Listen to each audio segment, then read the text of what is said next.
muslimat mudah-mudahan dirahmati Allah Subhanahu wa taala. Di dalam sebuah hadis an Abi Abdullah bin Abbas an abihi al-Abbas radhiyallahu anhuma annahu ata Rasulullah sallallahu alaihi wasallam faqala ya Rasulullah ana ammuk كبرت سني واقترب أجلي فعلمني شيئا ينفعني الله به. قال رسول الله صلى الله عليه وسلم يا عباس أنت عمي ولا أغني عنك من الله شيئا ولكن سل ربك العفو والعافية في الدنيا والآخرة. قالها ثلاثا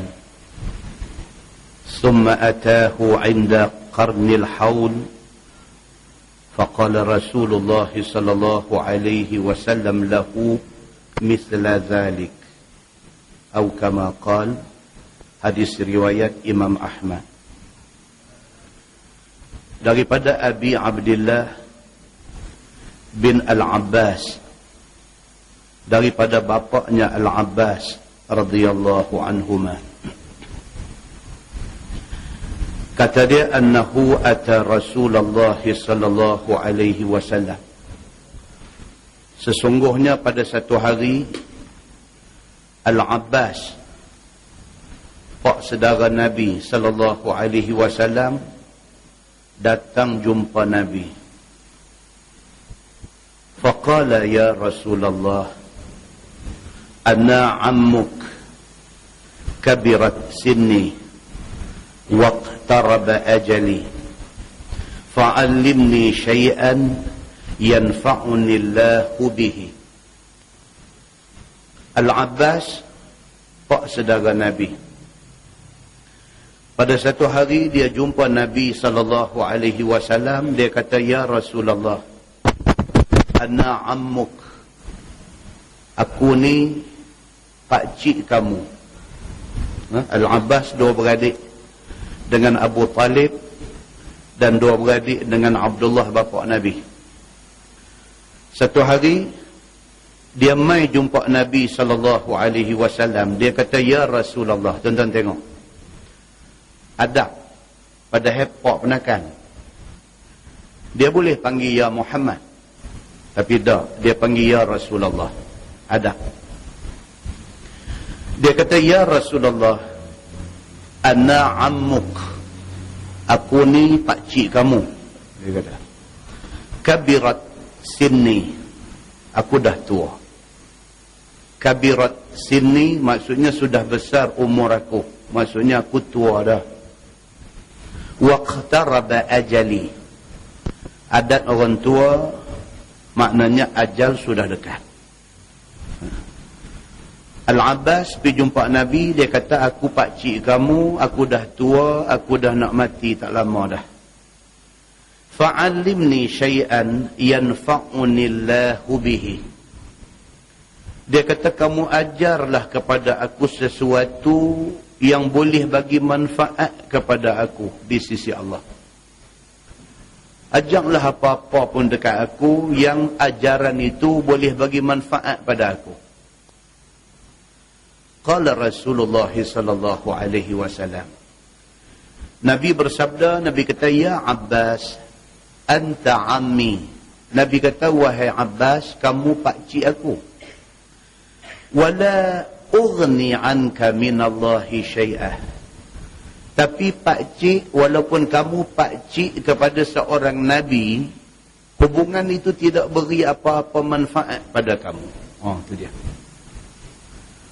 Kalau hang setakat nak berkemah kata hang pak penakan Nabi, tak ada apa. Kalau hang sendiri tak jadi orang Islam, kalau hang sendiri tak jadi orang yang beriman, setakat hang nak kata hang pak penakan aku, tak ada manfaat apa.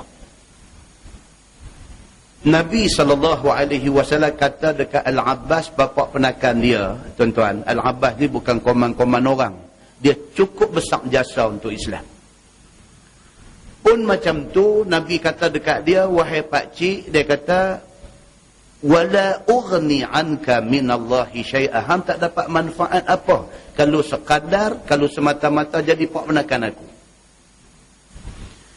Walakin sal rabbak al-afwa wal-afiyata fid dunya wal-akhirah. Tapi apa yang penting ialah hang minta kepada Tuhan hang minta kepada Allah Subhanahu wa taala dua benda.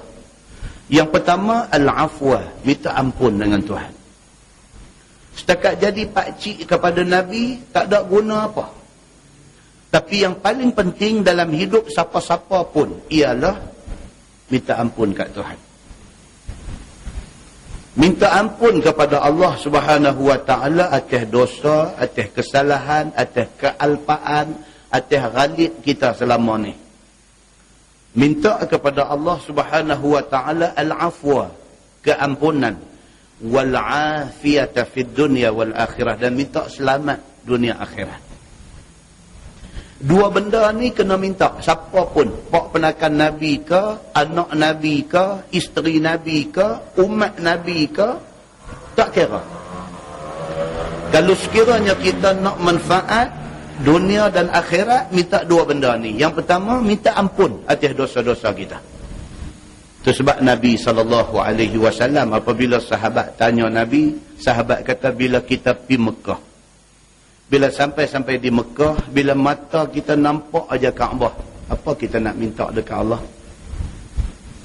Nabi kata, mintalah apa-apa saja, tapi jangan lupa minta ampun atas dosa kamu. Kita sampai ke Mekah, bila sampai di sana, kita masuk aja dalam komplek Masjidil Haram tu, biji mata kita jamah aja Kaabah, minta doa kepada Allah. Sahabat kata, nak minta apa? Nabi kata, mintalah apa pun. Tapi Nabi kata, hak jangan lupa satu, minta ampun dosa.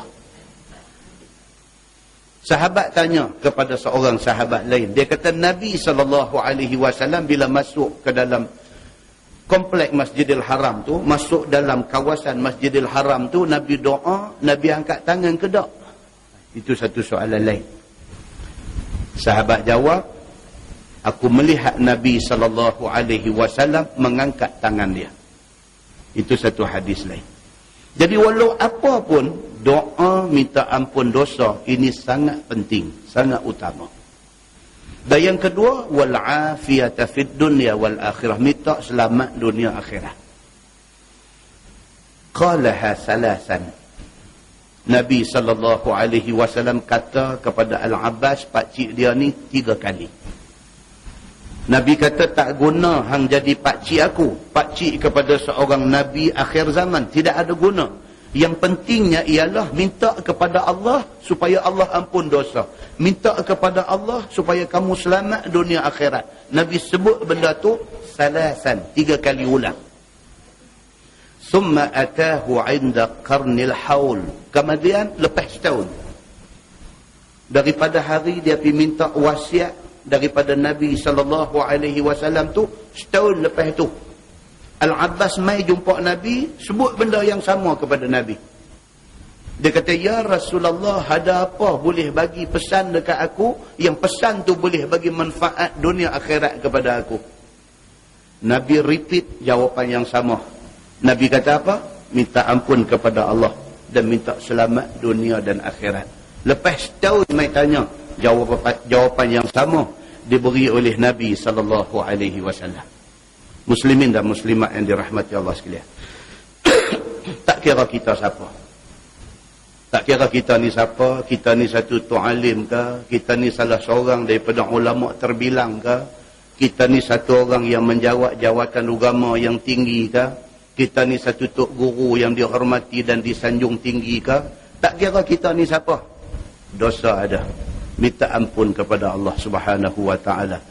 Keampunan Allah itulah ubat segala-galanya.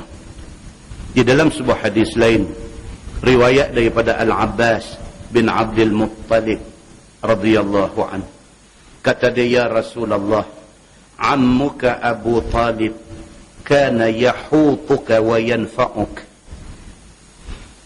Qala Rasulullah sallallahu alaihi wasallam, innahu fi dahdahin minan nar walaula ana kana fi ad-darkil asfali minan nar. Atau kama qala, hadis sahih riwayat Imam Ahmad. Daripada Al-Abbas, pak penakan Nabi sallallahu alaihi wasallam. Dia jumpa Nabi, dia tanya, dia kata, ya Rasulullah, ammuka Abu Talib kana yahutuka wa yanfa'uk. Al-Abbas jumpa Nabi, dia kata, wahai Rasulullah, pak penakan kamu Abu Talib, pak penakan kamu Abu Talib, adik-beradik dia, Al-Abbas, Abu Talib dengan Abdullah, bapa Nabi ni 3 beradik. Al-Abbas ni panjang umur.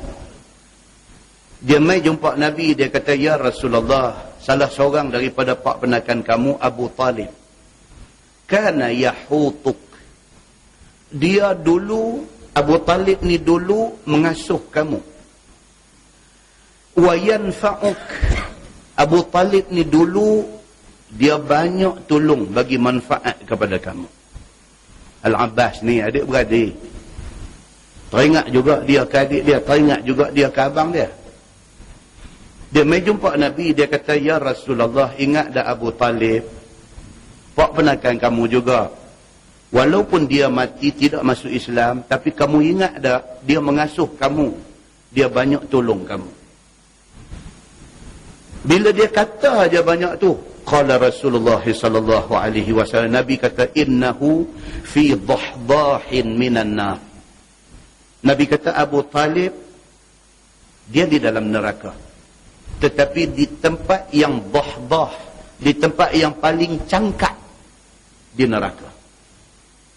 Kan Arab dia, bila dia kata ma'un dahdah, maksudnya air cangkat. Dahdah maksudnya cetek, cangkat. Bila Al-Abbas jumpa Nabi, dia kata, ya Rasulullah, ingat tak dekat Abu Talib, dia mengasuh kamu, dia membesarkan kamu, dia tumpah kasih sayang dekat kamu, dia banyak tolong kamu, manfaat daripada dia cukup banyak dekat kamu. Macam mana keadaan dia ni? Itu maksud dia. Tak dan habis dia tanya. Nabi kata apa? Nabi kata, innahu fi dahdahin minan nar. Betul dia pak penakan aku, betul dia berjasa dekat aku, betul dia ni cukup banyak berkorban tolong aku, tapi dia tidak Islam masa dia nak mati. Dia di neraka yang paling cangkat sekali. Walaula ana, Nabi kata, kalau tidak kerana masa hidup dulu dia tolong aku, kalau tidak kerana Abu Talib masa hidup dulu dia pertahankan aku. Tuan-tuan ingat balik Abu Talib, orang mai di rumah dia. Orang mai di rumah dia, pembesar Quraisy, kapten Quraisy mai di rumah dia. Mereka minta dekat Abu Talib ni suruh step ke belakang, suruh berondok. Selagi mana dia duk pertahan Nabi, selagi tu mereka tak boleh nak jentik Nabi. Pasal apa? Pasal Abu Talib pembesar di kalangan masyarakat Quraisy. Kalau dalam bahasa kita hari ini, dia kata bagi muka. Kerana orang bagi muka kat dia, orang tak buat Nabi Muhammad.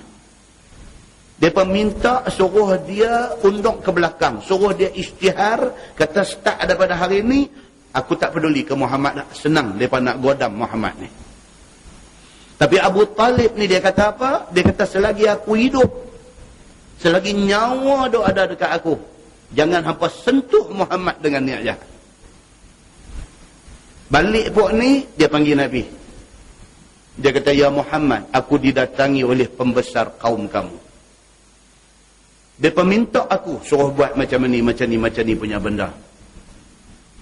Abu Talib nak kata dekat Nabi slow sikit. Apa jawab Nabi? Inilah timbul hadis yang popular ni. Dia kata, law wada'at asy-syamsu fi yamini wal qamaru fi yasari ala an atruka hadzal amr.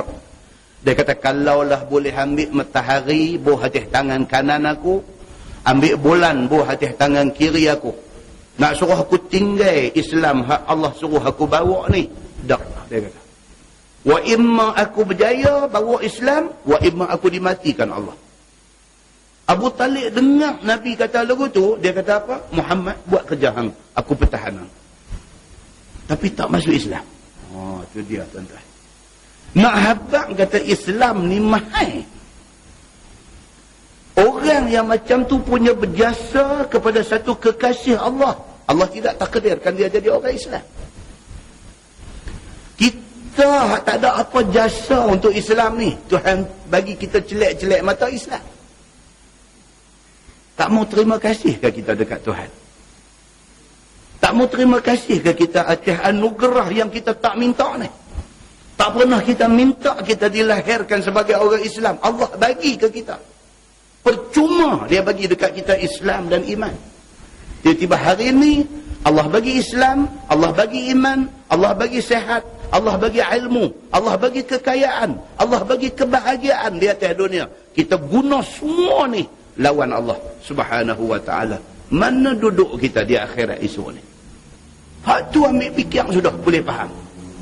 Al-Abbas mengenangkan Abu Talib, adik-beradik dia, begitu berjasa kepada Nabi SAW.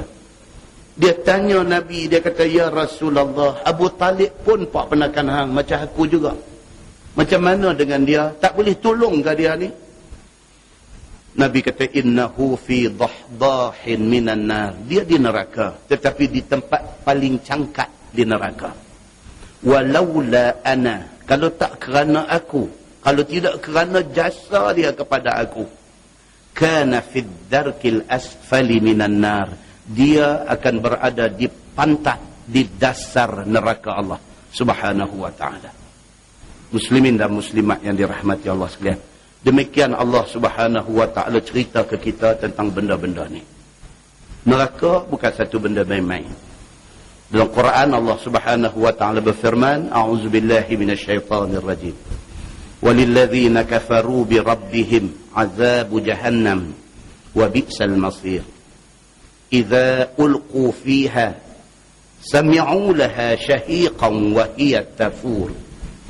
تكاد تميز من الغيظ كلما ألقي فيها فوج سألهم خزنتها ألم يأتكم نذير قالوا بلى قد جاءنا نذير فكذبنا وقلنا ما نزل الله من شيء إن أنتم إلا في ضلال كبير وقالوا لو كنا نسمع أو نعقل ما كنا في أصحاب السعير فاعترفوا بذنبهم فسحقا لأصحاب السعير صدق الله العظيم. Surah apa?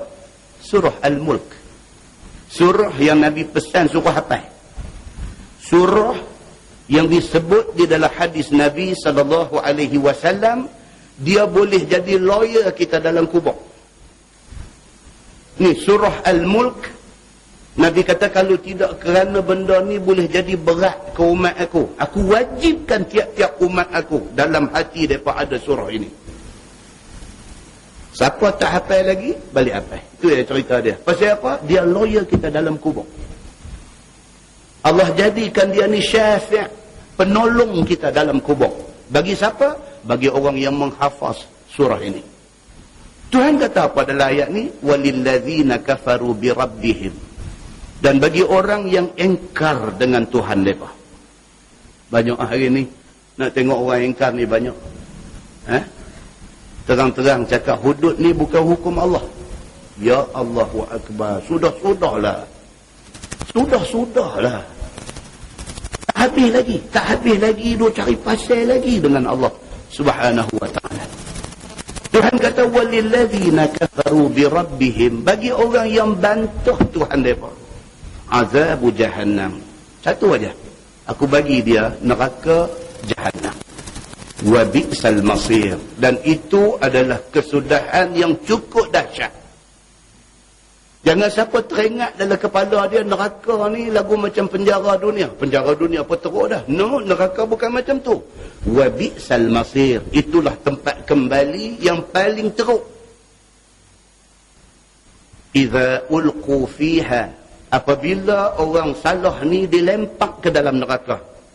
Sami'u laha syahiqan wa hiya tafur. Dengar bunyi dalam neraka tu suara yang mengerikan.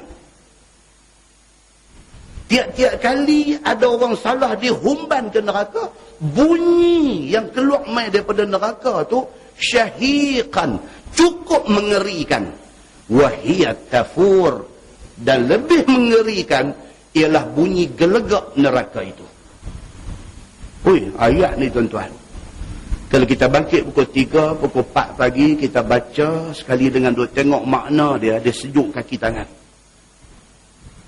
Tak boleh nak bayang macam mana neraka yang Allah sedia ni, tak boleh nak bayang macam mana.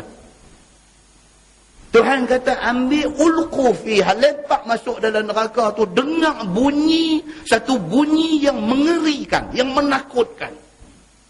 Bunyi apa? Bunyi menggelegak neraka itu. Takadu tamayyazu minal ghaiz. Tuhan kata hampir-hampir pecah neraka itu kerana marah neraka itu kepada orang yang berdosa ni. Neraka ni pun makhluk Allah. Dia cukup marah dekat orang yang bantah Allah, yang akhirnya kena masuk dekat dia ni. Dia cukup marah. Marah tu Tuhan kata apa? Takadu, kada, ya kada, maksud dia dekat-dekat, hampir-hampir, nyaris-nyaris. Takadu tamayyazu minal ghaiz. Neraka tu hampir-hampir pecah kerana marah dia kepada orang salah ni. Kullama ulqiya fiha faujun sa'alahum khazanatuha. Apabila dilempak satu orang masuk, dilempak satu puak masuk, malaikat yang ada dalam neraka tanya orang yang dilempak masuk ni, alam ya'tikum nadhir? Awak hang jadi macam ni sampai nak kena lempak masuk dalam neraka? Alam ya'tikum nadhir? Atas dunia dulu tak ada ke siapa-siapa pi bagi peringatan dekat hang tentang neraka ni? Awak hang sampai kena masuk neraka ni, atas dunia dulu tak ada ke satu ustaz pi bagi tahu dekat hang kata neraka ni ada? Awak yang jadi macam ni. Atas dunia dulu tak ada seorang ke pernah pergi di masjid kampung hang, pi habaq kata jaga-jaga, jangan sampai kena masuk neraka. Tak ada ke satu orang nazir, pemberi ingat, mai ke kampung hang dulu? Qalu bala. Jawab orang yang masuk ke neraka ni, bala. Dia kata bahkan ada. Sebulan sekali, seminggu sekali, ada duk mai di kampung kami ni. Qad ja'ana nadhir, mai di kampung kami ni seorang pemberi ingat.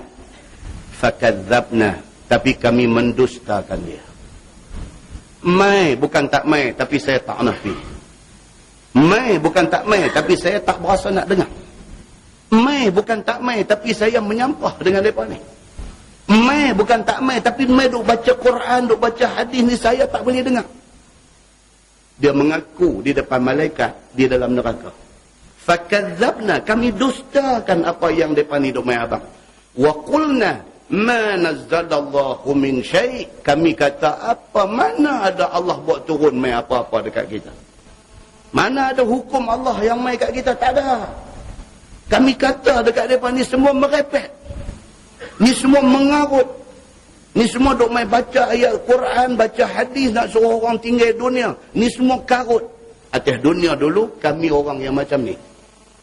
In antum illa fi dalalin kabir. Tidak lain melainkan kamu di dalam sesat yang nyata. Wa qalu law kunna nasma' aw na'qil. Berkata orang yang kena masuk neraka ni, lau kunna nasma', kalaulah dulu kami mau dengar Quran dengan hadis ni. Kalaulah atas dunia dulu kami mau na'qil, mau fikir apa yang orang duk habaq tentang Quran dan hadis ni. Ma kunna fi ashabis sa'ir. Tentu hari ni kami tak duduk di neraka sa'ir ini. menyesal. Nak habaq kata manusia ni dah terantuk baru tengah dah. Terantuk dah, pelkung kata baru lengut tengok Allah alang ni rendah. Manusia ni masa duduk atas dunia tak mau fikir pasal keselamatan akhirat. Manusia ni bila dah kena masuk neraka dah baru sebut, kalaulah dulu aku piduk dengar Quran hadis ni, aku fikir tentang benda ni, tentu aku tak masuk neraka pada hari ini.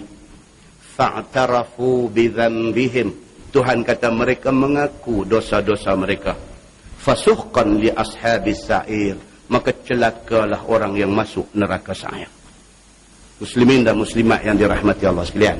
Kesimpulan dia apa tuan-tuan? Kita main masjid malam ni, kita mengaji ni untuk kita. Bukan untuk siapa-siapa. Untuk kita. Nak perbetul mana yang tak betul, nak peringat mana yang lupa. Mudah-mudahan Allah Subhanahu wa taala turut serta di dalam ikhlas kita untuk nak mengaji ilmu yang didatangkan oleh Allah Subhanahu wa taala kepada kita semua insya-Allah.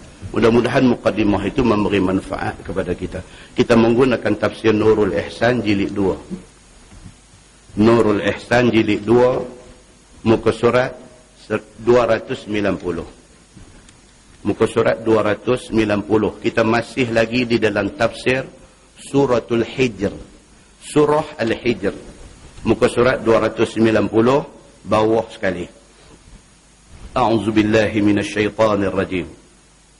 Walaqad khalaqnal insana min salsalin min hama'in masnun. Tu baca dia min hama'in. Jangan baca min hama'in. Masnun tak betul. Min hama'in masnun. Dia baca pendek aja situ. Dan sungguh telah kami jadi akan manusia itu daripada salsal. Salsal itu ialah tanah kering. Didengar baginya suara, yakni apabila dipukul kerana berongga. Kita ni manusia dijadikan daripada tanah liat kering. Yang tanah liat tu kalau hari ni kita kata kalau di sini di apa nama nak pita si gelugong tu ada satu tempat dia panggil bakang pasu. Orang lah tak tahu kata tang tu nama bakang pasu. Orang borong tasi gelugong semua. Satu tempat bakang pasu lepas daripada sekolah Al-Fadhil Ustaz Fahmi kita. Lepas daripada sekolah dia sikit tu balik kiri ada bangsai buruk tu. Tang tu dia panggil bakang pasu. Pasal apa? Pasal di situ dulu kelang tanah liat duk buat pasu bunga. Asal kejadian manusia daripada tanah tu. Yang tanah liat tu kalau sekiranya dibuat buyung. Buat buyung, buyung ni dia ada rongga. Bila kita pukul di di pungkok buyung tu dia akan menghasilkan bunyi kuat. Ni yang dikatakan salsal. Ni dia nak abang ni. Walaqad khalaqnal insana min salsalin min hama'im masnun. Dan sungguh telah kami jadikan manusia daripada salsal, yakni tanah liat kering. Didengar baginya suara, maksudnya dia menghasilkan sound, bunyi apabila dipukul kerana berongga tanah itu. Okey? Hama' adalah tanah hitam, masnun makna dia busuk. Jangan nama anak bibu nama Masnun. Masnun bin Syamsuri. Selamat. Masnun, busuk makna dia. Ya. Misnun ada, misnun. Masnun ni silap-silap bulan ada juga. Okey. Hama'im masnun maksudnya tanah liat hitam yang busuk. Nak habang kata kita ni manusia ni yang hari ni jadi macam-macam. Ada yang jadi royal family, ada yang jadi pemimpin negara, ada yang jadi profesor di university, ada yang jadi ahli korporat yang berjaya, ada macam-macam jadi. Ada hak jadi ratu cantik, ada kira orang yang menempa nama di peringkat dunia, asal semuanya daripada tanah liat yang busuk dan hina. Tujuan Allah bagi tahu benda ni apa dia? Nak suruh kita ingat asal kejadian kita. Nak suruh kita ni jangan lupa asal kita ni bukan apa-apa pun.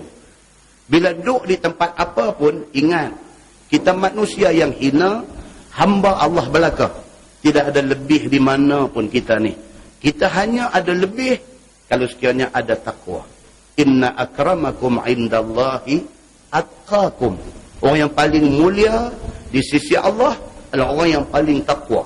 Bukan orang yang paling segak, bukan orang yang paling berilmu, bukan orang yang paling kaya, bukan orang yang paling berpengaruh, tapi orang yang paling bertakwa di sisi Allah Subhanahu wa taala. Maka Tuhan dia fair dalam bab ni. Tuhan dia berlaku adil kepada makhluk dia. Semua orang boleh ambil haikal takwa. Boleh. Orang kaya pun boleh jadi orang kaya yang bertakwa. Orang miskin pun boleh jadi miskin yang bertakwa. Orang pandai pun boleh jadi orang pandai yang bertakwa. Hang siapa pun boleh ambil takwa itu. Maka takwa adalah satu open battle. Satu pertempuran, satu pertarungan yang terbuka. Yang siapa pun boleh ambil title muttaqin itu. Title orang yang bertakwa itu. Nah, dia kata apa? Maka mula kejadian Adam daripada tanah debu. Dibasuh tanah liat itu. Ditinggal lama.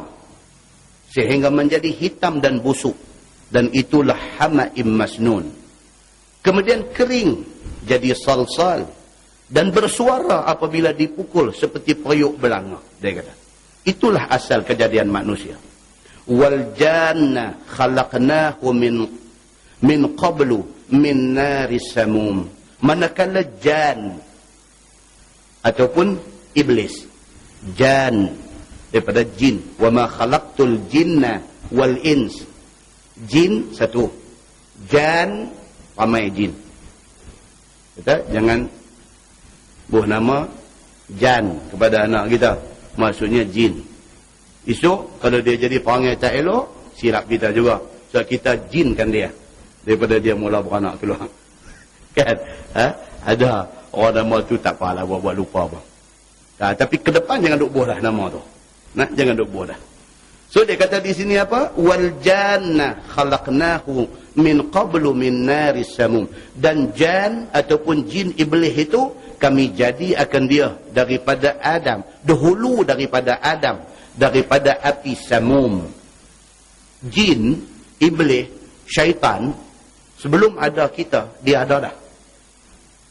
Sebelum ada Adam alaihissalam, jin, iblis, syaitan semua ada dah. Malaikat-malaikat semua Tuhan buat dulu. Baru buat kita ni.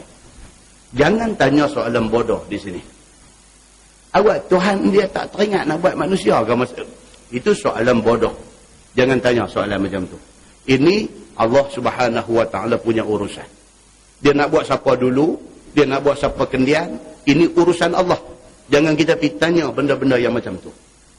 Allah bagi tahu kata sebelum dia buat manusia, dia buat makhluk ni dulu. Malaikat sudah ada, jin sudah ada, iblis sudah ada, syaitan sudah ada. Baru Allah Subhanahu wa taala nak buat manusia.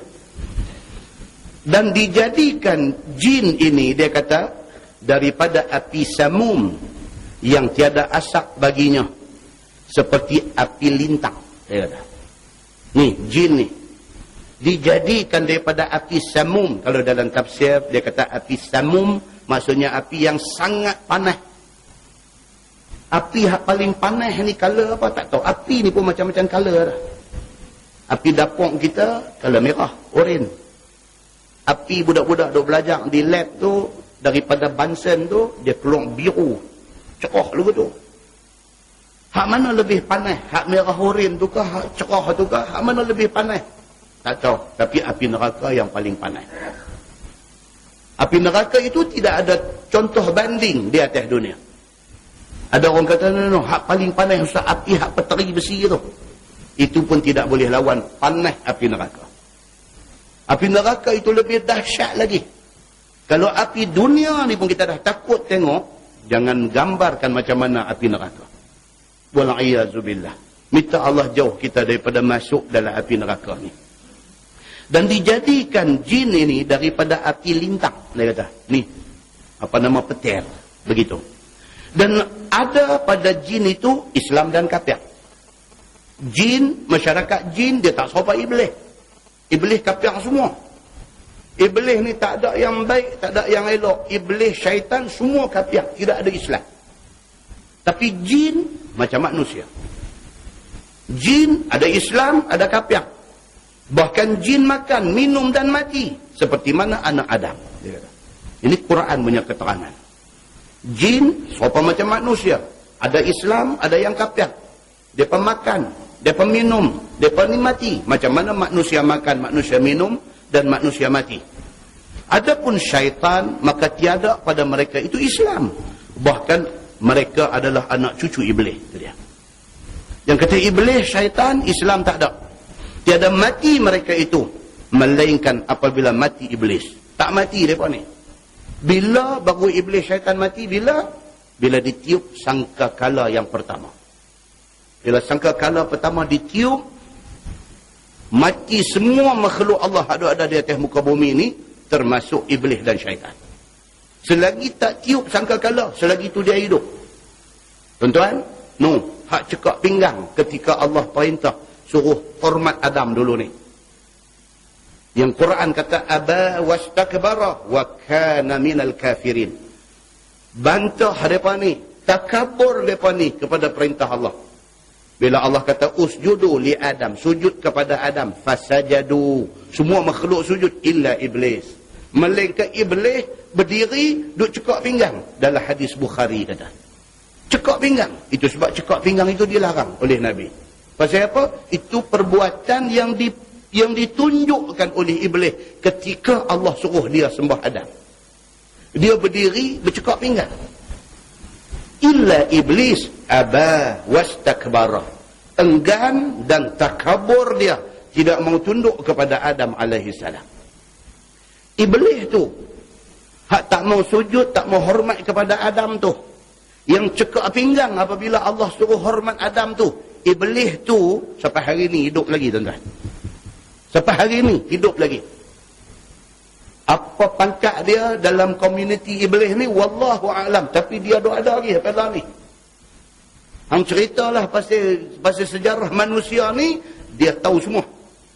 Dan sampai hari ni dia kekal kafir di depan Allah Subhanahu wa taala. Ni yang kata iblis ni, macam tu keadaan dia. Maka disebut dekat kita ni, dia tidak mati melainkan apabila mati iblis. Sampai masa iblis syaitan mati, masa tu baru mati semua iblis syaitan ada ni. Firman Allah, wa idh qala rabbuka lil malaikati inni khaliqun basharan min salsalin min hama'in masnun fa idza sawaituhu wa nafakhtu fihi min ruhi faqa'u lahu sajidin. Dan sebut olehmu wahai Muhammad, ketika berkata Tuhan engkau kepada segala malaikat, wahai malaikatku, bahawasanya aku nak cipta manusia daripada tanah salsal, daripada hama'in yang busuk, daripada tanah liat yang busuk.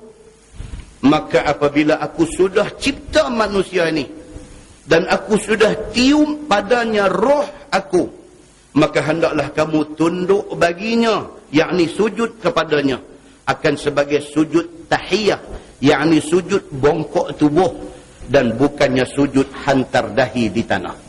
Itu dia. Tuhan abang lah. Ni, aku nak buat satu makhluk lagi. Tuhan abang di depan, ada depan dia ni, malaikat ada, iblis ada, syaitan ada, jin ada. Ni ada depan ni. Tuhan buat satu pengumuman.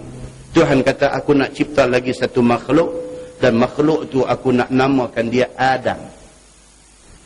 Dan aku nak habaq dekat hampa semua. Tuhan kata, sebaik-baik sahaja aku ciptakan manusia ni, Adam ini, aku tiupkan roh masuk di dalam jasad dia, aku mau hampa semua respect dia. Aku mau hampa semua tunjuk hormat kepada dia. Tuhan kata. Ini perintah Allah Subhanahu wa taala sebagai ujian kepada makhluk ada ni. Nak tengok sejauh mana mereka nak taat kepada perintah Allah. Tuhan tahu dah lagi kata iblis tak akan taat dah lagi. Tuhan tahu dah? Tuhan tahu dah. Tuhan tahu dah. Allah lebih mengetahui tentang benda ni. Tapi Allah adakan prosedur tu. Nak tunjuk kata dia memilih untuk jadi kafir di depan Allah, iblis ni. Sebab musabab dia apa? Iri hati, dengki. Itu aja. Itu sebab iri hati, dengki ni Islam cukup tak mau. Pasal apa? Pasal dia punca kepada iblis terkeluar daripada rahmat Tuhan. Pasal apa yang iblis tidak boleh bagi respect kepada Adam? Pasal dia iri hati dengan Adam. Pasal dia takabur, dia rasa dia besar, dia mulia, dia lebih daripada Adam. Sifat tu tak mau ada ke kita pada hari ini. Tak boleh dengki, tak boleh iri hati, tak boleh duk jaki kat orang tak pasal-pasal. Pasal apa? Pasal itulah sebab yang menyebabkan terpelantingnya iblis daripada menjadi orang istimewa di sisi Allah Subhanahu wa taala. Siapa yang ajak Adam? Fa'allamahu al-asma'a kullaha. Yang mengajak Adam ni tentang al-asma', nama-nama benda semua. Siapa?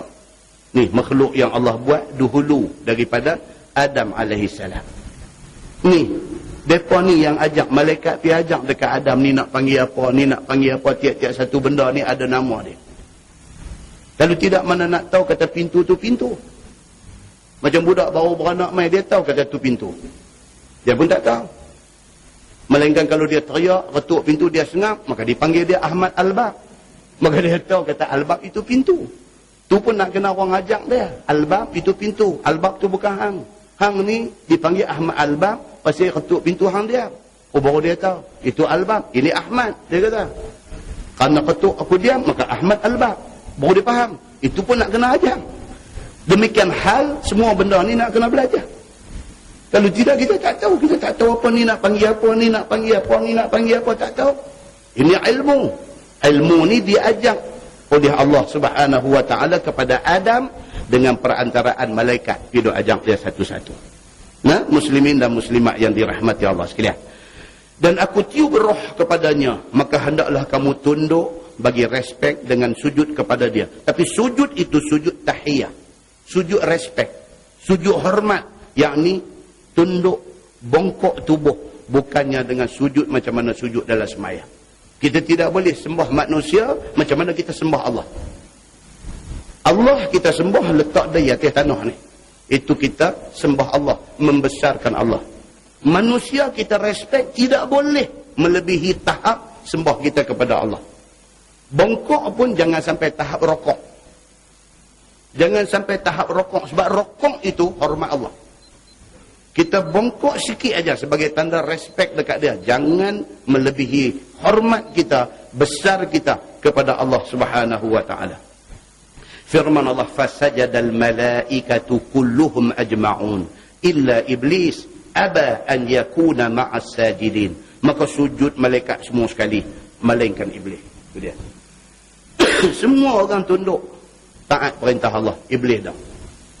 Semua sujud. Tengok-tengok ada duduk berdiri cegat, tak mau nak sujud. Siapa dia? Iblis. Tiada sujud dia.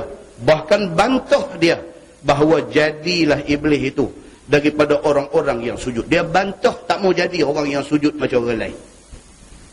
Bila semua orang sujud, dia seorang duduk cekak pinggang. Nampak kebesar diri dia tu.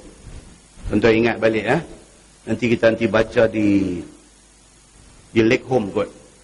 Tajuk yang akan datang ni dia main cerita tentang sujud tilawah. Sujud tilawah ni maksudnya sujud kerana bacaan ayat-ayat tertentu dalam Quran.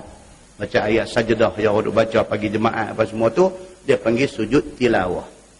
Berlaku pada zaman Nabi SAW, satu orang tua lah. Bila mai tang ayat tilawah, orang semua sujud, dia tak mau sujud. Dia cekak tanah ada dia ambil buah di diri dia aja.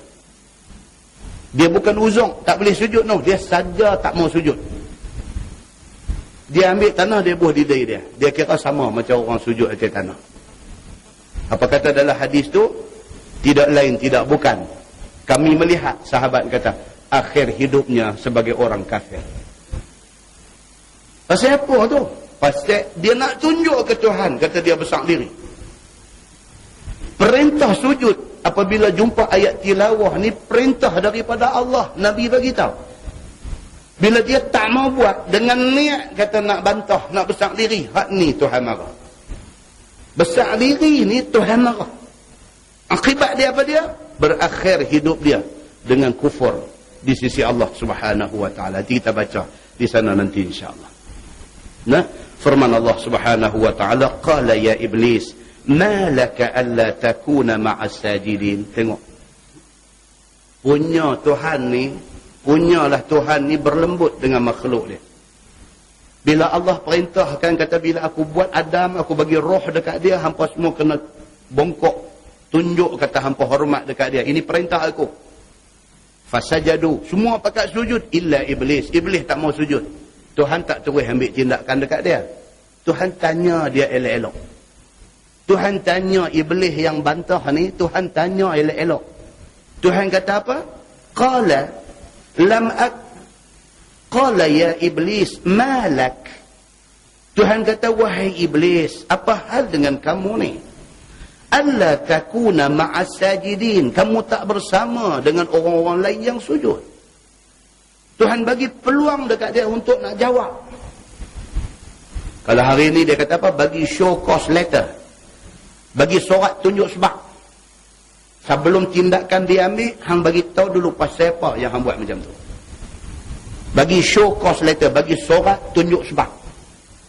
Pasal apa? Aku dah bagi tahu bila aku buat Adam, aku bagi roh dekat dia, aku mau hampa semua sujud hormat dekat dia. Semua sujud kecuali hang, Tuhan kata.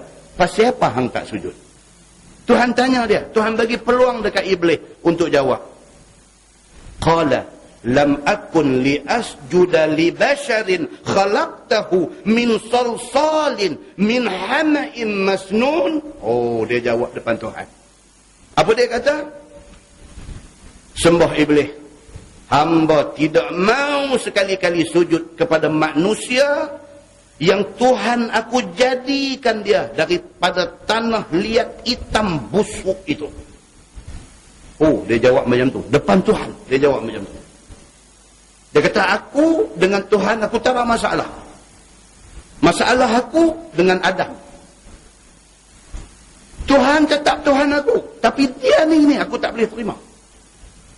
Pasal apa aku tak boleh terima dia? Pasal dia dijadikan daripada salsal, daripada tanah liat yang masnun, yang busuk hina. Aku dijadikan daripada api yang mulia. Mana mungkin nak suruh aku pergi sujud kepada orang yang asal kejadian dia hina? Dia kata. Angkuh kata angkuh tu, oh, itu bukan angkuh, itu takabur. Maka Islam tidak mau ada orang macam ni di dalam Islam. Islam mau orang Islam ni apa dia? Sami'na wa ata'na. Kalau itu Quran, kalau itu hadis Nabi, sami'na wa ata'na. Kami dengar, kami taat. Kami tidak akan cakap pandai. Kami tidak akan berbelit-belit di dalam berbicara. Kami tidak akan cari alasan untuk menolak perintah Quran dan perintah hadis Nabi. Tapi bila mempersoalkan Quran, mempersoalkan hadis Nabi, ini manusia sama macam iblis. Muslimin dan muslimat yang dirahmati Allah sekalian. Qala fakhruj minha fa innaka rajim wa inna 'alaika la'nah ila yaumiddin. Nah, Tuhan sudah tunjuk cengeng dia. Tuhan bagi chance dekat iblis untuk jawab. Aku jadikan Adam, aku suruh hampa hormat dia. Semua boleh hormat kecuali iblis. Tak apa, Tuhan tanya dia lagi. Apa masalah dengan hang? Malak. Apa kena dengan kamu ni? Aku suruh sujud Adam, semua sujud, kamu saja tak boleh sujud. Apa kena dengan kamu? Tuhan tanya, Tuhan bagi muka kat dia. Dia jawab dengan angkuh. Aku sekali-kali tidak boleh sujud kepada Adam kerana dia banding dengan aku, dia hina. Bila dia jawab macam tu, Tuhan dia mai cengeng dia. Tuhan dia mai murka dia. Tuhan dia mai sifat takabur dia. Sifat takabur ni sifat Allah Subhanahu wa taala. Dalam hadis qudsi, Tuhan kata apa? Dia kata al-kibriya'u ridai. Tuhan kata takabur itu adalah selendang aku. Tuhan kata. Maknanya sifat takabur itu aku saja yang boleh bersifat dengan dia. Barang siapa yang mengambil al-kibriya, mengambil takabur, buat pakai, buat sifat dia, dia menentang aku. Dan dia akan keluar daripada rahmat aku. Rahmat ni maksud apa tuan-tuan? Belah kesian. Rahmat ni maksudnya belah kesian. Bila Tuhan dah tak kesian dekat kita, maka disitulah berakhirnya hidup kita. Pasal apa? Pasal kita hidup ni atas kesian Tuhan. Ni kita ni hari ni boleh duduk hidup, boleh duduk makan, boleh duduk minum, boleh duduk berjalan, boleh duduk bergelak, boleh duduk berkawan, boleh duduk pergi kerja, boleh duduk cari duit. Ni semua ni pasal apa? Pasal Tuhan kesian kat kita. Dia bagi. Bila Tuhan sudah tidak kesian dekat kita, dia bagi benda tak elok dekat kita, dan dia tak mau dengar doa kita. Disitulah bermulanya jahanam hidup kita. Muslimin dan muslimat yang dirahmati Allah sekalian. Tuhan kata apa? Qala fakhruj minha fa innaka rajim wa inna 'alaika la'nata ila yaumiddin. Firman Allah, maka keluar oleh kamu wahai iblis daripada syurga ini. Habis. Dia sampai tahap tu dah. Jawab dengan nada takabur tu, Tuhan terus kata apa? Fakhruj. Hampir keluar daripada syurga ni. Hang tak selak ke diri. Aku jadikan hang. Aku bagi hang duduk dalam syurga. Hang tak tahu dia luar daripada syurga macam mana, hidup dia susah macam mana. Jadi kita dengan anak kita lah. Kita boleh duduk berlembut, kita boleh duduk nasihat, kita boleh duduk cakap elok dekat dia dan sebagainya. Kalau dia tunjuk satu hari dia tak entang kat kita, itu maknanya dia tak sedar diri.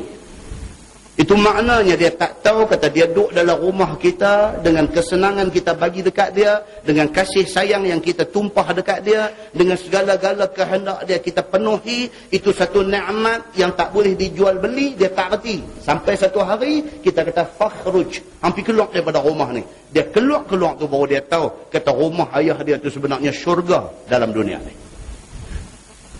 Itu bandingan rumah dengan syurga. Bukan bandingan dia, tapi cukup untuk nak bagi faham. Iblis ni bila Tuhan kata dekat dia, fakhruj minha fa innaka rajim. Hang keluar daripada syurga hari ini juga.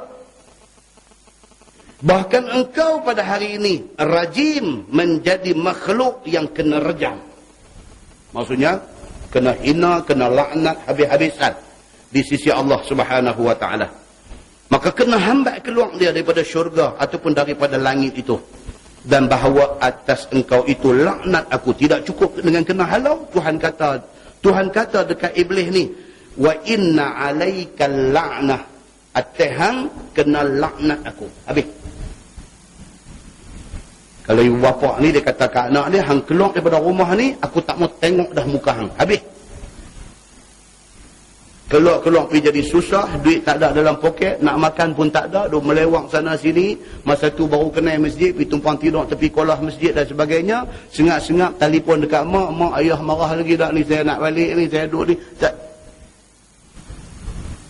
Muslimin dan muslimat yang dirahmati Allah sekalian. Sehingga sampai pada hari kiamat. Tuhan kata sampai hari kiamat, aku laknat hang. Habis cerita hang aku tak mau dengar dah. Tuhan kata dekat iblis, la'natullah alaihim ajma'in. Tuan-tuan, kita jangan sampai jadi hamba Allah yang Allah kata lagu tu kat kita. Jangan.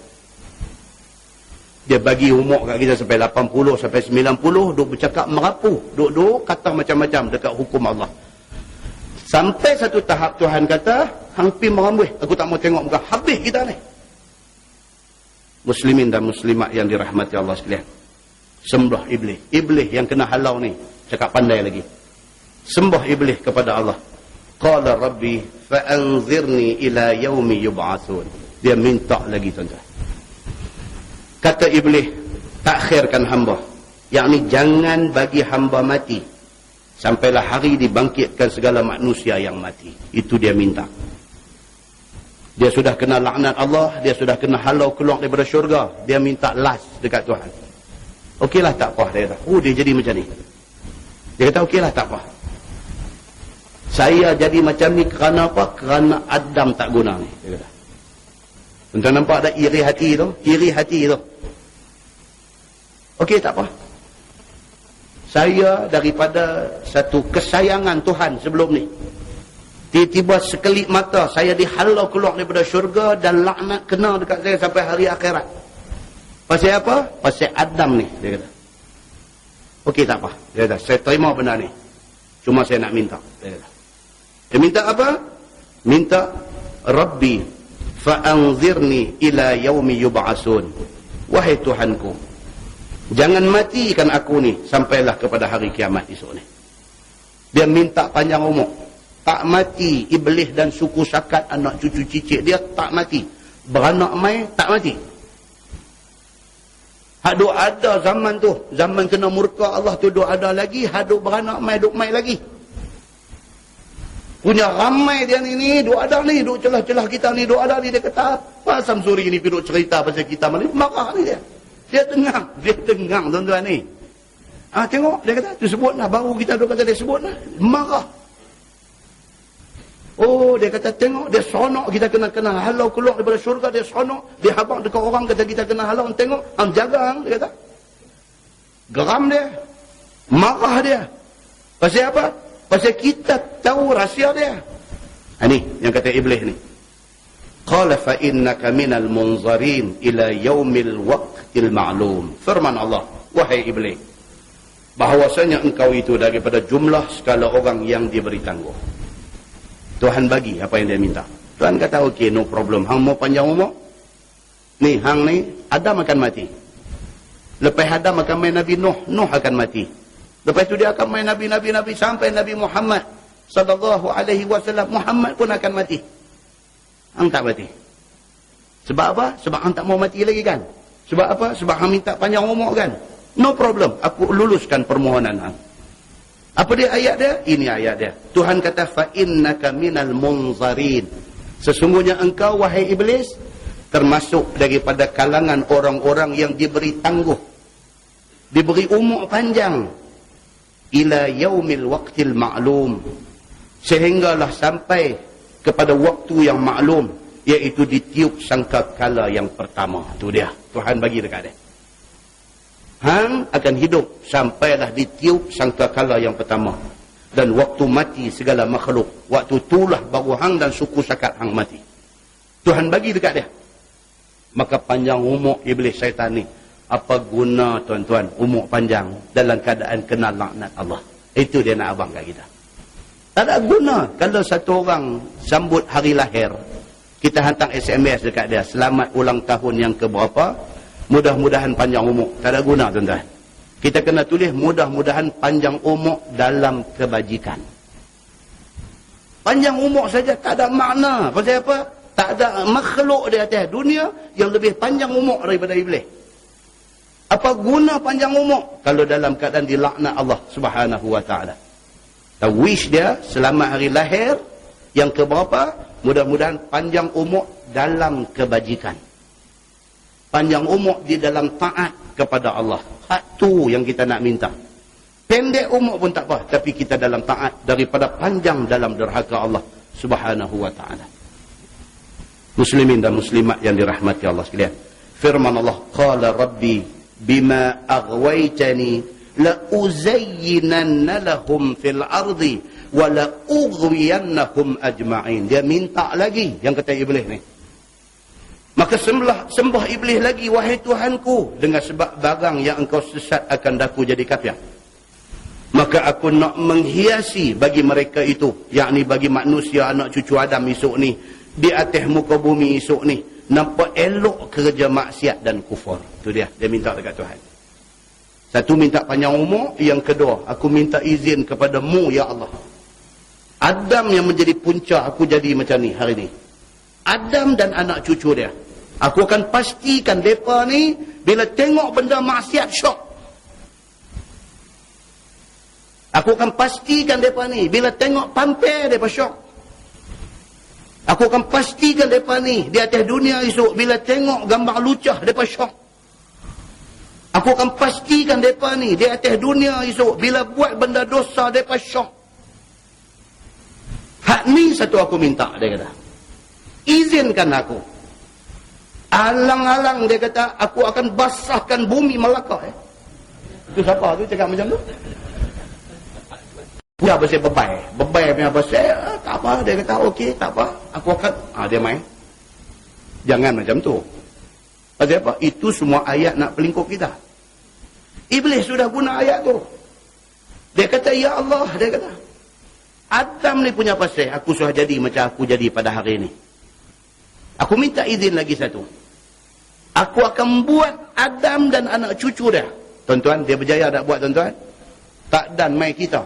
Anak Adam dia dah buat. Siapa dia? Habil dengan Qabil. Dia dah buat. So dia yang kata iblis syaitan ni. Dendam dia ni membara. Tak dan mai kat kita ni. Anak Adam aja. Habil dengan Qabil. Dia dah buat lah. Sehingga kenapa jadi? Qabil akhirnya menjadi pembunuh yang pertama di dalam sejarah kemanusiaan. Dia pembunuh yang pertama. Sehingga Nabi Muhammad SAW kata apa? Ni dalam nak menceritakan tentang man sanna sunnatan sayyi'atan. Siapa buat satu contoh tak elok, maka dia dosa. Dan selagi mana orang duk ikut buat benda tak elok tu, orang lain berdosa dan dia turut menanggung dosa orang lain. Nabi kata apa? Nabi kata demikianlah juga dengan Qabil, anak Adam ini. Qabil ni setiap kali berlaku pembunuhan di atas muka bumi ini, Qabil menanggung dosa. Pasal apa? Pasal dialah orang yang mula-mula memperkenalkan bunuh orang di atas muka bumi ini. Angkara siapa yang Qabil jadi macam tu? Angkara siapa? Angkara iblis, laknatullah alaihim ajma'in. Apa yang dia minta kepada Allah dikotakan, ditunaikan. Ini yang kita nak kena berjaga dengan iblis syaitan ni. Dia pedaya kita ni, habis kita. Itu sebab tuan-tuan ada masa pergi beli satu buku, tajuk dia Talbisu Iblis. Talbisu Iblis maksudnya belitan iblis. Macam mana iblis dia belit kita ni. Dia tak kira hang siapa. Hang ulama, dia belit cara ulama. Hang orang politik, dia belit cara orang politik. Hang pemimpin dalam masyarakat, dia belit cara pemimpin masyarakat. Hang siapa? Dia tak kira. Dia approach orang tu sesuai dengan orang tu siapa. Ini yang kata iblis, laknatullah alaihim ajma'in. Maka kata iblis, wahai Tuhanku, dengan sebab barang yang engkau sesat akan aku jadi kafir. Maka aku hendak menghiaskan bagi mereka itu, yakni bagi Adam dan anak cucu Adam ni, di atas muka bumi, nampak elok benda maksiat dan kufur itu. Mereka nampak elok, mereka syok dengan benda maksiat. Dan aku hendak sesat akan mereka itu sekalian daripada jalan agama engkau. Aku akan make sure, aku akan pastikan anak cucu Adam ni tergelincir daripada jalan agama Islam yang sebenar. Kok mana pun dia nak twist kita, bagi kita ni terkeluar daripada landasan yang betul. Muslimin dan muslimat yang dirahmati Allah sekalian. Illa ibadaka minhumul mukhlasin. Dia bubuh satu pengecualian. Siapa dia yang akan selamat? Melainkan segala hamba engkau yang ikhlas. Yakni daripada orang yang mukmin, yang buat kerja ibadah ini ikhlas kerana engkau semata-mata. Siapa yang ikhlas, aku tak payah buat apa. Satu word, satu perkataan, satu benda mudah sebut, tapi payah nak buat. Ikhlas.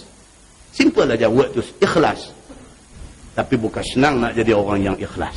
Bukan senang. Kita buat apa pun nak dapat ikhlas tu bukan senang.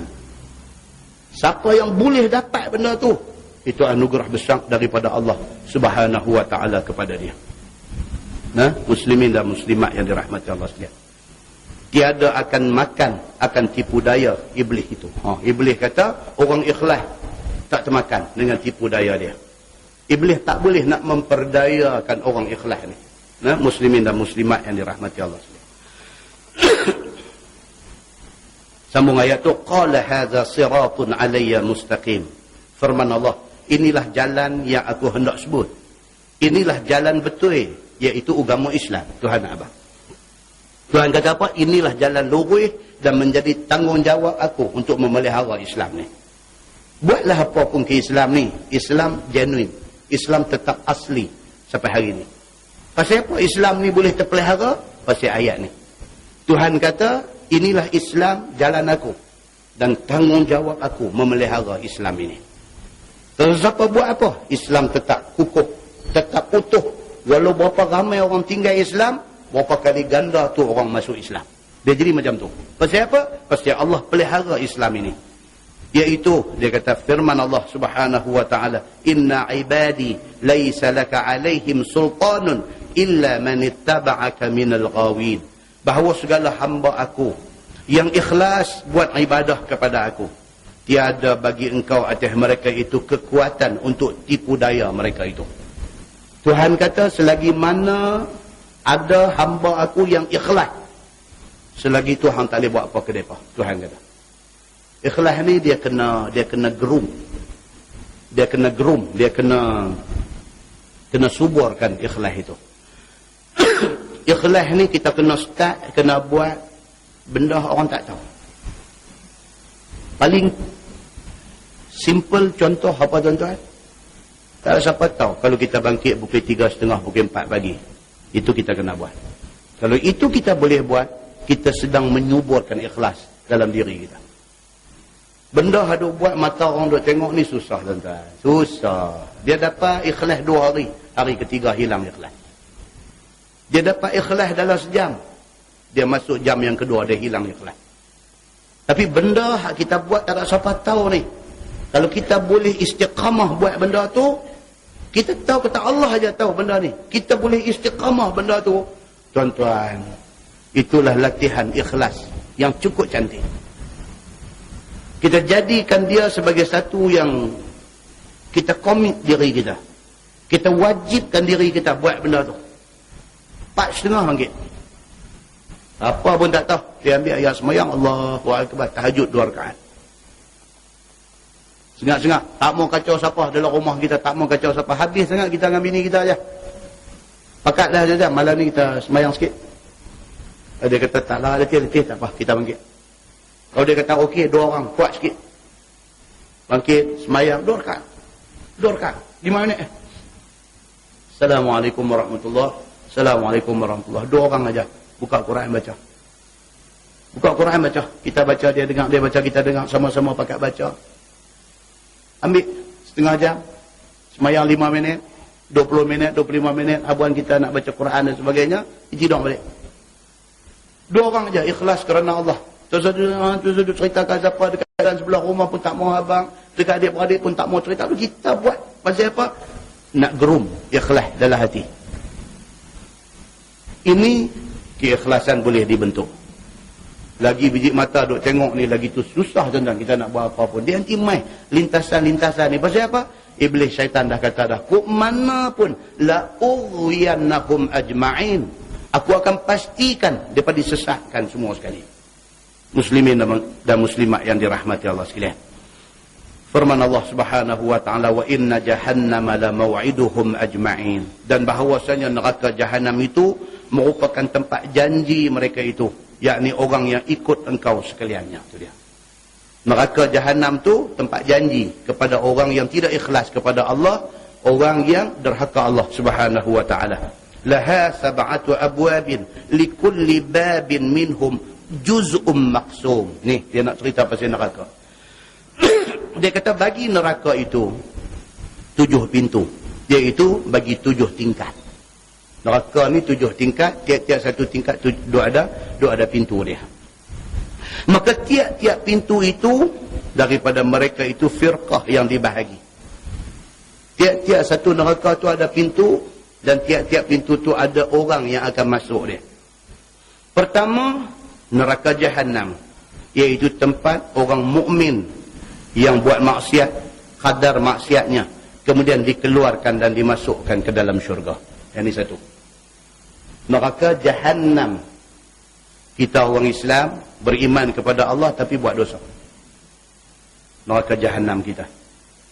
Sampai bila? Sampai tertebus dosa kita, baru kita dilepas keluar. Satu. Yang kedua, dia kata neraka Lazza. Neraka Lazza, iaitu tempat orang Nasrani. Depan ni di neraka Lazza. Yang ketiganya neraka Hutamah. Ini semua ada sebut dalam Quran ni, nama-nama ni. Neraka Hutamah, iaitu tempat Yahudi. Dan yang keempatnya neraka Sa'ir, iaitu tempat Sabi'un. Sabi ini maksudnya murtad. Orang Arab Quraisy sembah berhala. Apabila Nabi Muhammad bawa Islam, mereka ikut Nabi Muhammad, mereka jadi orang Islam. Di kalangan mereka kata dekat kawan yang ikut Nabi Muhammad ni, mereka kata anta sabi, hang sudah murtad. Murtad maksudnya apa? Murtad daripada agama dia, masuk Islam. Keluar daripada agama sembah berhala, masuk Islam. Murtad pada mereka lah. Jadi sabi itu maksudnya keluar agama. Firqah, iaitu satu firqah daripada Yahudi. Kelimanya neraka Saqar, iaitu tempat majusi yang sembah api. Yang keenamnya neraka Jahim, iaitu tempat kafir musyrikin. Dan yang ketujuh neraka Hawiyah, iaitu tempat segala munafiqin. Neraka tujuh tiada masuk melainkan maksiat dengan salah satu anggota yang tujuh saja dia nak ambil kena mengena tu. Neraka Tuhan buat tujuh pasal apa? Pasal anggota kita ada tujuh. Dia kata, kita buat kesalahan dengan mana-mana anggota ada tujuh ni, nerakalah tempat dia. Dia nak abang lagu tu. Dan syurga ada 8. Sebab kerja ibadah dengan 7 anggota itu ditambah lagi dengan ibadah hati jadi 8. Ibadat pun dengan anggota 7 juga. Sama juga dia kata. Tambah satu lagi dalam hal ibadat, dia tengok hati kita. Kalau hati kita ikhlas, ibadat itu terpakai. Kalau tidak ikhlas, ibadat itu sudah jadi masalah. Maka dia kata syurga itu dibuat 8 tingkat. Firman Allah, innal muttaqin jannatin wa uyun. Bahawasanya segala orang yang muttaqin itu di dalam segala syurga dan mata air yang mengalir di dalamnya. Dikatakan bagi mereka itu, yakni bagi ahli syurga, udkhuluha bisalamin aminin. Masuklah kamu akan dia, yakni akan syurga itu dengan selamat, aman daripada segala ketakutan. Masuk syurga ni makna berakhir ketakutan. Lagi mana duduk dalam neraka, lagi itulah duduk dalam ketakutan. Tak tahu apa lagi nak main saat lagi. Tak tahu azab apa lagi nak kena kita saat lagi. Tak tahu bila nak keluar daripada neraka ni. Takut. Tapi bila keluar aja daripada neraka pergi ke syurga, berakhirlah segala ketakutan. Dan masuklah syurga itu bisalamin aminin, dengan selamat dan aman sejahtera. Begitu. Firman Allah. Wa naza'na ma fi sudurihim min ghillin ikhwana. Dan kami, yakni Allah, buang ataupun cabut barang yang di dalam hati mereka, ahli syurga itu, daripada hasad dengki. Masuk syurga, tak ada dah hasad dengki. Tuhan buang dengki daripada hati. Dengki ni dia penyakit. Penyakit ni benda boleh dibuang. Dengki, hasad ni dia penyakit ada lekat di hati. Bila masuk dalam syurga, Tuhan dia bersihkan hati. Dia buang hasad dengki tinggal di luar. Masuk syurga, tidak ada hasad dengki. Nampak? Sebab Nabi SAW semasa nak melalui Isra' dan Mi'raj, dalam hadis sahih, dalam Bukhari, dalam Muslim cerita, Allah hantar Jibril mai buat apa? Proses hati Nabi dulu. Belah dada. Bawa keluar hati, basuh dengan air Zam-Zam. Pasang balik. Baru dibawa dalam Isra' dan Mi'raj. Nak habang kata hati itu boleh dibersihkan. Simbolik yang Allah tunjuk, nak habang kata hati kita ni boleh dibersihkan. Kita boleh jadi orang baik. Siapa pun boleh jadi orang baik. Dengan syarat dia mujahadah diri dia. Buang benda tak elok daripada hati dia, daripada diri dia. Tinggallah hati yang bersih dan untuk dia jadi orang yang beriman kepada Allah. Ayat ni tuan-tuan, dia ada cerita dia. Sayyidina Ali bin Abi Talib.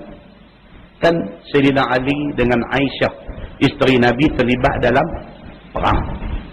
Perang apa? Perang Jamal. Jamal ni makna apa? Unta. Unta. Pasal apa perang tu dipanggil perang Jamal? Pasal apa? Pasal mengambil sempena Aisyah turun dalam perang tu naik unta. Satu isteri Nabi, Ummul Mukminin, ibu kepada semua orang yang beriman, terlibat dalam satu perang. Perang pula dengan siapa? Dengan menantu dia. Dengan siapa? Dengan Ali bin Abi Talib, sepupu Nabi. Dengan siapa? Dengan suami Fatimah, anak kesayangan Nabi. Aisyah ni siapa? Aisyah ni Ummul Mukminin, isteri Nabi, yang Nabi mati di pangkuan dia. Dalam bab ni nak timbang tak lepas. Nak timbang ni, kalau keputusan pertimbangan tu nak kata siapa betul, siapa salah, tak boleh dapat jawapan. Aisyah dengan segala keistimewaan yang ada dekat dia, Ali dengan segala keistimewaan yang juga ada dekat dia. Tapi itulah fitnah yang berlaku pada zaman itu. Perang di antara dua tokoh besar ini. Dalam perang ni, Sayyidina Osman bin Affan radhiyallahu anhu. Sayyidina Osman bin Affan memihak kepada Aisyah. Ali bin Abi Talib sebagai satu manusia biasa, dia tekilan dengan Osman ni, pasal Osman tak menyebelahi dia. Dia tekilan. Dia mengharapkan Osman duduk sebelah dia. Ketika Osman duduk sebelah Aisyah, dia tekilan. Kemudiannya Ali bin Abi Talib kata apa? Dia kata, aku harap di dalam syurga esok. Dia kata, aku dan Osman ada sama-sama di dalam syurga. Dan ayat yang Allah sebut, ayat 47 surah Al-Hijr ini, dapat kepada aku dan Osman. Apa dia? Wa naza'na ma fi sudurihim min ghillin ikhwana. Dan kami buang barang yang ada di dalam hati ahli syurga itu daripada hasad dengki. Ali sebut macam tu. Nak habang ketekilannya dia pasal Osman tak saik belah dia. Dia kata, aku harap dalam syurga esok aku dengan Osman, apa yang Allah sebut dalam surah Al-Hijr ini dapat ke kami. Aku tidak ada ingat tak elok ke dia, dia tak ada ingat tak elok ke aku. Ali bin Abi Talib pergi cari satu orang sahabat nama dia, anak kepada Talhah. Contoh kalau baca cerita perang Jamal di dalam kitab Al-Bidayah wan Nihayah. Oh, contoh ayat mata boleh keluar. Kitab Al-Bidayah wan Nihayah. Jadi kalau baca kitab tu cerita pasal perang Jamal, ayat mata boleh keluar. Macam mana dia menggambarkan menyelesainya semua orang yang terlibat di dalam perang Jamal tu. Apabila selesai habis perang Jamal ni, bila selesai habis perang Jamal ni, dalam masa duk perang tu, dalam masa perang tengah duk gawat tu, ada seorang mai habaq dekat Ali. Kata Aisyah jatuh daripada unta dia. Ali bila dengar macam tu, dia redah pergi tengah perang ni. Dia redah pergi. Dia nak pergi tengok betul ke Aisyah jatuh. Tuan-tuan, perang. Tapi sayang yang Nabi tanam dalam hati tak boleh hilang. Dalam Al-Bidayah wan Nihayah cerita benda ni. Ali redah pergi ni. Tengah dua perang dengan dia redah pergi. Dia pergi cari unta yang Aisyah naik ni. Pergi tengok, jumpa Aisyah duduk ada atas unta elok. Dia panggil mak dekat Aisyah ni. Dia kata, wahai ibuku, tak ada apa-apa kah? Aisyah kata, aku tak ada apa-apa. Alhamdulillah. Balik pergi ke tempat dia. Perang. Tapi macam tu punya kasih sayang dia ada. Bila perang semua dah selesai, Ali pergi masuk di tengah medan perang. Pergi cari ni mayat yang duk bergelempang ni. Pihak dia dan pihak Aisyah yang mati bergelempang ni. Dia pergi kali satu-satu. Jumpa mayat Talhah, sahabat Nabi ni. Bila dia kali mayat, tengok Talhah, hayat mata Ali cerah turun. Dia reba mayat Talhah tu. Ali kata apa? Dia kata, kalaulah sekiranya boleh patah balik masa 20 tahun dulu, aku akan pastikan perang ni tak jadi. Tuan, buku sejarah yang kita baca di sekolah tak cerita benda ni. Buku sejarah yang kita baca di peringkat SPM baik, di peringkat STPM baik, kita baca sejarah Islam, cerita perang Jamal aja, tapi dia tak cerita kepada intipati yang berlaku di dalam perang itu. Bagaimana ukhuwah, persaudaraan yang ada di dalam diri para sahabat ni, dia tak highlight benda tu. Ali kali tengok mayat Talhah, dia tahu Talhah dengan Nabi ni hubungan macam mana. Dia pegang tu ayat mata dia tu kan. Dia kata, ya Allah, kalaulah masa boleh ghostan 20 tahun ke belakang, aku akan pastikan tidak berlaku perang ini. Ni yang cerita ni. Ni ayat ni Nabi panggil anak Talhah ni. Ini apa nama Ali panggil anak Talhah ni. Dia panggil mai. Dia kata, engkau ingat bapa kamu korban di dalam perang Jamal. Aku berharap supaya ayat ni, wa naza'na ma fi sudurihim min ghillin ikhwana. Aku harap ni apa yang Allah kata dalam ayat ni, bila masuk syurga esok, Allah buang segala ingat tak elok kepada sama-sama kita ni, dan jadilah kita ni ikhwana, bersaudara. Aku harap aku begitu dengan bapa kamu Talha. Ni ayat ni disebut oleh Ali bin Abi Talib, dan benar ni direkodkan di dalam tafsir Ibnu Katsir. Muslimin dan muslimat yang dirahmati Allah sekalian, firman Allah, ala sururim mutaqabilin. Mereka itu duduk, ahli syurga itu duduk di atas kerusi daripada emas bertatahkan zabarjat dan yakut. Ni nak cerita duduk dalam syurga ni, tak tahu nak abang macam mana. Duduk dalam syurga ni yang kata kursi bertatahkan zabarjat dan yakut. Kursi duduk tu pun cukup istimewa, dengan intan permata berlian. Dua ada di kursi duduk tu. Berhadapan sekalian muka pada muka. Dalam syurga ni boleh duduk berdepan, hang tengok aku tengok hang. Yang kata mutaqabilin ni duduk menghadap muka. Tiada muka bagi belakang kerana berpusing kursi dengan mereka itu. Dalam syurga tak ada orang beralih ke lain, tak ada. Atas dunia ada.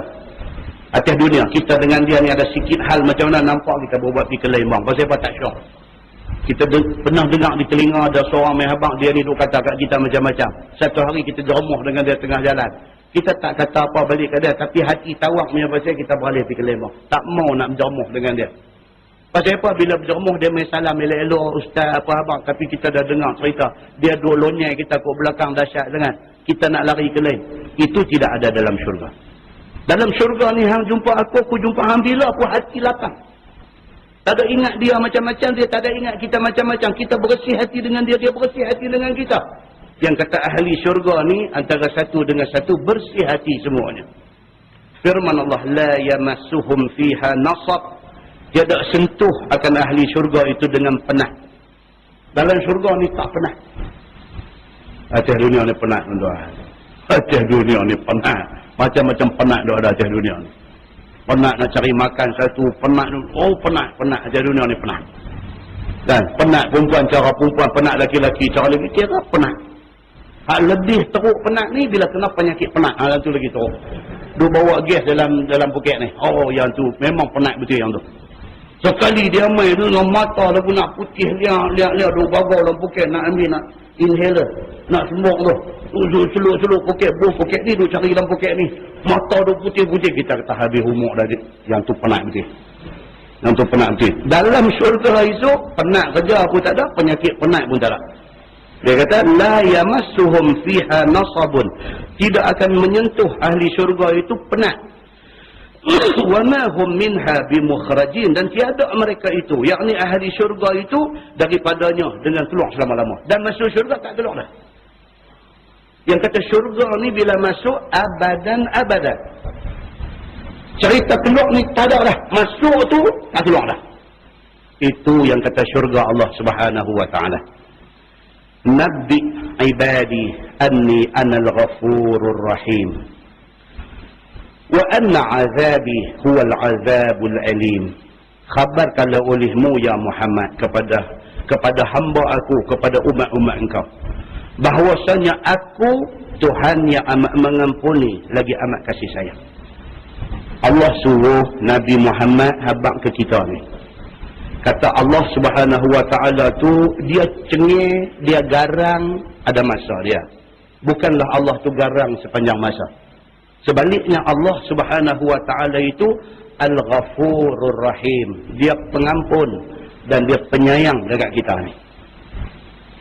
Buatlah salah. Kalau kita tak buat salah, ternafi sifat pengampun Allah. Sifat pengampun Allah ni ada pasal apa? Pasal adanya hamba dia yang buat salah. Barulah sifat pengampun Allah boleh pakai. Buatlah salah, minta ampun kepada Allah. Dalam hadis Qudsi, Tuhan kata apa? Aku buka tangan aku seluas-luasnya untuk menerima pengampunan, untuk menerima minta ampun daripada hamba-hamba aku di siang hari. Tu malam Tuhan kata aku buka tangan aku seluas-luasnya untuk nak menerima minta ampun daripada hamba aku yang buat dosa di siang hari.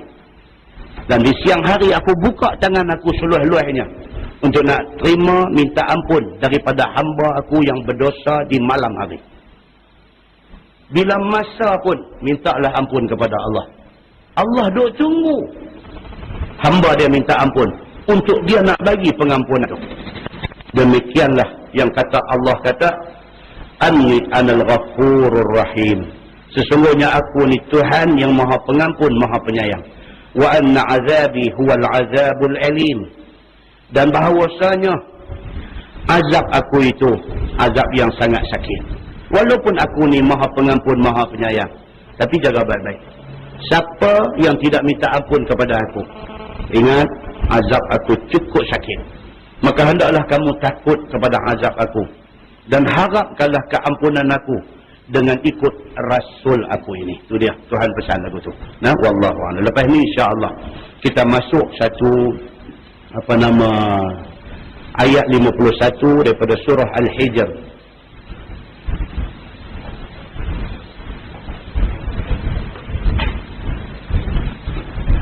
Dia akan mai kepada kita kisah Nabi Ibrahim. Tak tahu apa kali mai dah ni kisah Nabi Ibrahim ni. Mai lagi. Kisah Nabi Ibrahim kita dah baca dah di masjid ni. Panjang lebar dah kisah Nabi Ibrahim ni. Tak habis-habis kisah Nabi Ibrahim ni.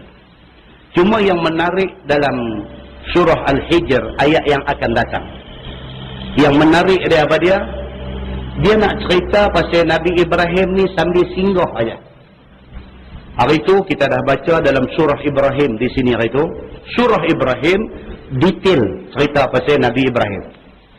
Dalam surah Al-Hijr yang kita duk baca lah ni, dia nak singgah aja kisah Nabi Ibrahim ni. Pasal dia nak pergi ke kisah lain. Dia nak pergi ke kisah apa? Kisah kaum Nabi Lut. Dia nak pergi sana. Sambil-sambil Tuhan Habang kata, dia hantar mai sekumpulan malaikat ke rumah Nabi Ibrahim. Ni yang akan datang insya-Allah. Bila mai Nabi Ibrahim panggil depa masuk. Layan depa. Dan Ibrahim tanya, "Hampa ni siapa?" Jawab malaikat ni, "Kami utusan Allah. Kami singgah kerana nak habaq satu berita baik. Akan kedatangan satu budak comel yang akan menjadi penyambung zuriat engkau." Nabi Ibrahim kata, nak melawak lain boleh, jangan melawak benda ni. Pasal apa? Umur aku dah 100 lebih masa tu. Bukan aku tua, bini aku pun sudah tua. Jangan domai buat lawak bodoh dekat aku, abang kata aku nak dapat anak ni, cerita aku tak mau dengar. Malaikat kata apa? Malaikat kata, kami tidak bercakap melainkan yang benar. Engkau akan dapat seorang anak laki-laki. Betul Ibrahim dapat siapa? Nabi Allah Ishaq alaihi salam. Oh, itu aja nak abang yang tu ya. Lepas tu Ibrahim tanya, betul-betul hampa ni nak pergi mana? Malaikat kata, kami diutus Allah untuk nak pergi selesaikan masalah golongan mujrimin, golongan yang berdosa kepada Allah. Tu dia punya operasi sebenar dia di sana. Sambil nak pergi buat operasi itu, jumpa kereta cermin gelap saman dirah dia ni pun. Kalau begitu, sambil nak pergi selesai masalah kaum Nabi Lut, jumpa dengan Nabi Ibrahim, abang, Tuhan suruh abang dekat hang nanti dapat anak seorang. Cerita dia di sana. Di mana? Di kota Sadum. Disebut dalam bahasa Arab Sadum. Di situlah asal perkataan orang putih, dia panggil Sodom. Liwat. Kan? Satu orang kena liwat, dia kata dia kena sodomize. Sodom. S-O-D-O-M. Sodom tu, ni, kota kaum Nabi Lut. Iaitu kota Sadum, dia panggil. Dan sampai hari ini kita akan cerita, kebetulan saya baru balik umrah. Saya pergi Jordan. Kita melawat ke Al-Bahrul Mayyit, yang dikatakan laut mati. Dia akan mai cerita pasal laut mati detail selepas ni. Apa dia? Laut mati ni asal dulu apa, jadi macam mana, keluasan dia berapa, apa dia yang ada di laut mati, kedalaman laut mati itu apa, betulkah dia laut ataupun dia sebenarnya tasik. Dan sampai hari ini kalau sebelah border sana, Laut Mati, balik sini border Jordan, balik sana border Israel.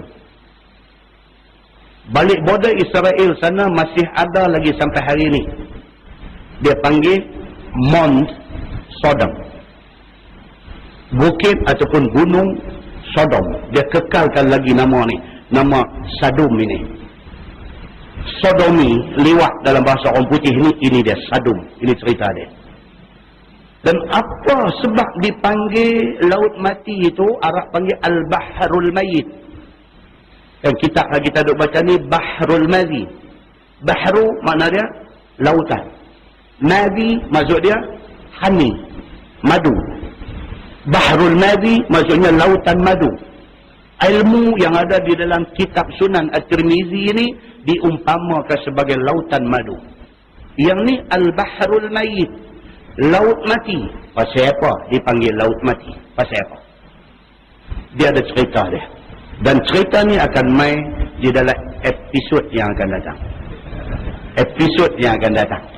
Dan dia sekali akan main perbincangan tentang bolehkah apabila kita sampai di situ, kita bergambar di pesisiran pantai itu. Bergambar, peace dan sebagainya, boleh ke tak boleh? Sedangkan situ adalah tempat apa? Tempat satu umat dibinasakan. Apa Nabi kata di dalam hadis dia tentang tempat tu?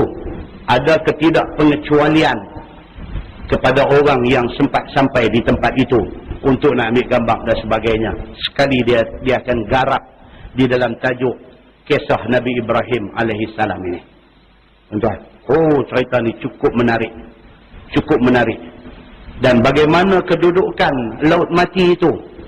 Dia adalah tempat yang lowest di muka bumi ini. Below sea level. Di bawah permukaan laut. Dan dia adalah satu tempat yang paling bawah. Di muka bumi ini dia tempat paling rendah. Itu Laut Mati. Seberang balik sana, sempadan Israel yang kata Jericho. Jericho ni apa pula kedudukan dia? Ni nanti main di dalam tajuk yang akan datang ni, insya-Allah. Kalau tak baca, kalau tak demam, kalau tak mati. Kita tengok tajuk yang akan datang ni apa cerita tentang benda ni. Kemudian dia akan susuli dengan tajuk dia kata kisah Syuaibah. Cerita tentang Nabi Allah Syuaib alaihi salam. Juga makam dia, kubur dia ada di Jordan. Juga ada di Jordan. Apa kisah dengan Nabi Allah Syuaib alaihi salam. Kemudian dia turut pula selepas dia baca kisah Nabi Allah Saleh alaihi salam. Nabi Saleh ni kaum dia nama apa? Kaum Samud. Di mana lokasi dia ni? Utara Madinah. Daripada Madinah pergi lagi 5 jam naik ke atas sana, sampailah di tempat yang dinamakan Madain Saleh, iaitu tempat Nabi Allah Saleh alaihi salam dan kisah unta mukjizat terbit keluar daripada batu bukit ni. Dia akan main menyusul kisah Nabi Allah Saleh alaihi salam. Benda-benda ni tuan-tuan, kita baca, kita dengar dan kita ambil ingat. Allah bagi kat kita rezeki lebih sikit esok ni, kita pergi tempat-tempat ni. Kita pergi tempat-tempat ni. Kita sampai di sana, masa tu kita match balik dengan maklumat yang ada kat kita ni. Kita pasang balik dengan maklumat yang kita duk mengaji ni. Kita pasang balik. Jadi bila sampai di sana, kita tengok dalam kita duk jalan. Ni yang aku baca di sana, cerita dalam tafsir dulu. Sini tempat dia. Apa kejadian yang berlaku di sini. Tuan-tuan boleh bayang tak satu orang putih, satu orang Jerman. Dia bukan orang Islam, dia orang Jerman. Dia pergi buat kajian ni di Laut Mati ni. Dia ni arkeologis. Jerman ni, dia ni arkeologis. Arkeologis ni apa?